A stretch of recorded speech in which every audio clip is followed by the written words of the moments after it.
Bonjour, c'est Julie de Sage Family. Chaque semaine, je vous livre un article inédit sur la parentalité bienveillante. Cette semaine, je vous parle de ce qui fait qu'on a tant de mal à changer.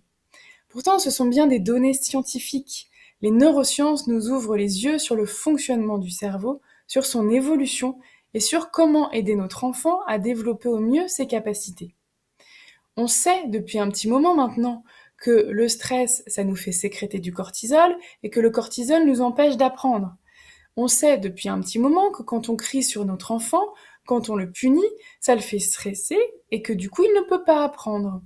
On sait depuis un petit moment qu'il faut être en empathie pour aider l'enfant à accueillir ses émotions et à développer son cerveau. Et pourtant, on commence à peine par-ci, par-là à entendre un petit peu parler d'empathie. Ça se développe tout doucement. Alors qu'est-ce qui fait qu'on a tant de mal à changer, qu'on a tant de mal à entendre ce message? Tout simplement parce que ça remet en cause trop de choses. Parce que ça remet en cause l'éducation qu'on a reçue, l'enfant qu'on a été, du coup l'adulte qu'on est devenu. Parce que si on avait été accueilli dans nos émotions, dans nos besoins, peut-être qu'on serait différent maintenant.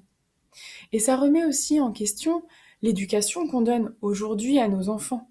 C'est-à-dire que quand je prends conscience que j'ai laissé pleurer mon enfant et que ça a pu provoquer chez lui de la détresse, du stress, eh ben je culpabilise.